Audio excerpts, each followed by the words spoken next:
देश दुनिया की तमाम बड़ी खबरों को देखने के लिए हमारे चैनल को सब्सक्राइब करें और बेल आइकन को दबाएं ताकि सबसे बड़ी खबर सबसे पहले आप तक पहुंच सके। आइए आपको दिखाते हैं इस वक्त की सबसे बड़ी खबर।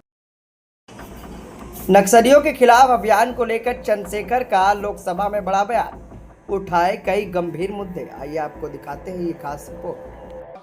सभापति जी, नियम 193 के अधीन वामपंथी उग्रवाद पे हम लोग चर्चा कर रहे हैं और क्योंकि ये बड़ा संवेदनशील विषय है तो बहुत कम समय में बड़ी गंभीरता से मैं अपनी बात को रखूंगा। सभापति जी, हम लोग फूले, साहू, अंबेडकर को मानने वाले लोग, हम लोग संविधान को मानते हैं, संविधान के आधार पर चलते हैं। हम लोग बंदूक को सही नहीं मानते और बंदूक का रास्ता सही भी नहीं, क्योंकि अगर कमजोर कभी बंदूक उठाएगा तो उसको कुचलना, उसको मारना आसान हो जाएगा, नक्सली या और तमाम तरह के आरोप लगा के।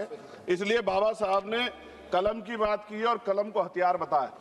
सभापति महोदय, मगर सवाल ये है कि 1947 में जब हम लोग आजाद हुए तो इस देश का जो वंचित वर्ग, SC, ST, OBC, जब 15 अगस्त को आजादी का सवेरा आ गया तो क्या जल जंगल जमीन में बंटवारा हुआ? उसको उसका हक अधिकार मिला।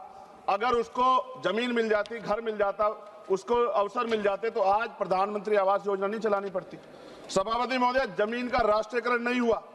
इसलिए मैं बहुत जिम्मेदारी, क्योंकि मैं तो वो व्यक्ति हूं जिसके खुद के ऊपर NSA, नेशनल सिक्योरिटी एक्ट लगा जब मैं अपने लोगों के लिए लड़ने गया, और 2 अप्रैल 2018 को मेरे जैसे बहुत सारे लोगों पे लगा, क्योंकि हम अपने हक की लड़ाई लड़ रहे थे। सवाल यह है, नक्सलियों के नाम पे क्या आदिवासियों की हत्या स्वीकार्य हो सकती है? हम लोग इसका विरोध करते हैं। हमारा स्टैंड है, हम नक्सलवाद के समर्थक नहीं है, लेकिन आदिवासियों को नक्सली कहकर उनकी हत्या नहीं होनी चाहिए।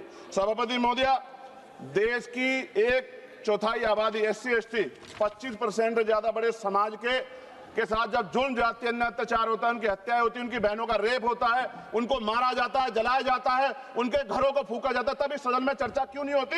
ये सदन क्यों नहीं सुनना चाहता? SC, ST, OBC के अन्याय के बाद क्यों नहीं सुनना चाहता? कितनी चर्चाएं होती हैं। आज हालात कितने सारे अलग अलग हैं, लेकिन चर्चा इतने बड़े 25% समाज पे क्यों नहीं होती, 52% OBC पे क्यों नहीं होती? सभापति महोदय, मैं तो मानता हूं, कुछ लोग फॉर्मेलिटी के लिए कहते हैं, अगर मैं आना होता मैं तो चर्चा के लिए चिल्लाता हूं कितनी बार, वरना तो SC, ST के लिए कोई चिल्लाता भी नहीं है। ये तो रिप्रेजेंटेशन है संविधान में। ये ना होता हमारे घरों में, हमारी गलियों में कोई वोट मांगने नहीं जाता। हम जानते हैं कि जाति व्यवस्था कितनी बदली है। और एक हमारे सज्जन कह रहे थे कि जाति व्यवस्था की वजह से एक दलित ने छोड़ दिया नक्सलवाद को, लेकिन सवाल यह है, बाबा साहब अम्बेडकर ने भी ये धर्म छोड़ा था क्योंकि यहाँ जाति व्यवस्था खाई है, ऊंच नीच का भाव। सभापति महोदय, हमारे सम्मानित एक भाजपा के सांसद जवाब दे रहे थे बड़ी चिंता के साथ। सभापति, बहुत इंपॉर्टेंट है, आप सुनिए, बहुत इंपॉर्टेंट है ये। वो ये कह रहे थे जवाब देते कि उन्होंने कुछ ब्राह्मण्स के नाम लिए और कहा कि भाई ये इनके मालिक हैं, इनके यहाँ लेबर तो SC, ST है, ये विचारधारा पर आधारित है। तो क्या कहना चाहते थे कि इस देश को तोड़ने की मूवमेंट कौन चला रहा है? जवाब दें। वो बड़ी बात यह है, उन्होंने एक ट्वीट किया 2 दिन पहले, मैं चाहता था मैं उनको जवाब दूं। उन्होंने आरक्षण को कोसने का काम किया। ये भाजपा की सोच है, जवाब देना चाहिए भारतीय जनता पार्टी को। सभापति महोदय, मैं 1000 से ज्यादा जवानों की जान गई है 2010 से लेकर 23 तक। CRPF के जवान संसद की सुरक्षा करते हैं, बॉर्डर की सुरक्षा करते हैं। अभी असिस्टेंट कमांडेंट अजय मलिक की, उसका पैर उड़ गया, उनको प्रमोशन नहीं मिल रहा है। सुप्रीम कोर्ट उनके फेवर में थी, सरकार रिव्यू पिटीशन में गई, फिर उनके फेवर में थी। खत्म करूंगा 30 सेकंड में। सभापति महोदय, फिर भी बिल आ गया। मैं ये पूछना चाहता हूं, क्या एक CRPF, BSF जो CAPF के हमारे जवान है, क्या उनकी शहादत नहीं है? क्या उनको जो है शहीद का दर्जा नहीं मिलना चाहिए? उनको पुरानी पेंशन का लाभ नहीं मिलना चाहिए?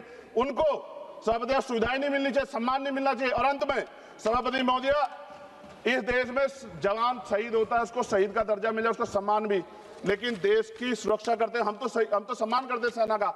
सीवर में सफाई कर्मचारी मरता है, इतने आगे बढ़े हम लोग, उसके बच्चों को भी अपना पेट पालने के लिए कई तरह की मुसीबत गुजरना पड़ता है, कोई नहीं सोचता। सच ये है, इस देश में दलित आदिवासी आज भी गुलामी की जिंदगी जी रहे। सरकार उनके लिए कुछ सोचना नहीं चाहती। सरकार नहीं सोचेगी तो फिर से किसी वाद का जन्म हो जाएगा। इस अन्याय का, ये जो कठोर अन्याय है, जो सदियों की हिंसा पे आधारित, सदियों के भेदभाव पे आधारित है, इसका जवाब सदन को देना पड़ेगा। सभापति महोदय, नेपाल में नई सरकार बनी, उन्होंने कहा हम दलितों से सार्वजनिक रूप से माफी मांगेंगे कि जो हमने उनके साथ अन्याय किया। ये सदन कब उनसे माफी मांगा जिनके साथ हजारों साल अन्याय हुआ और आज भी उनको रोटी कपड़ा मकान के लिए अन्याय लड़ना पड़ता है। धन्यवाद सभापति महोदय। जय भीम।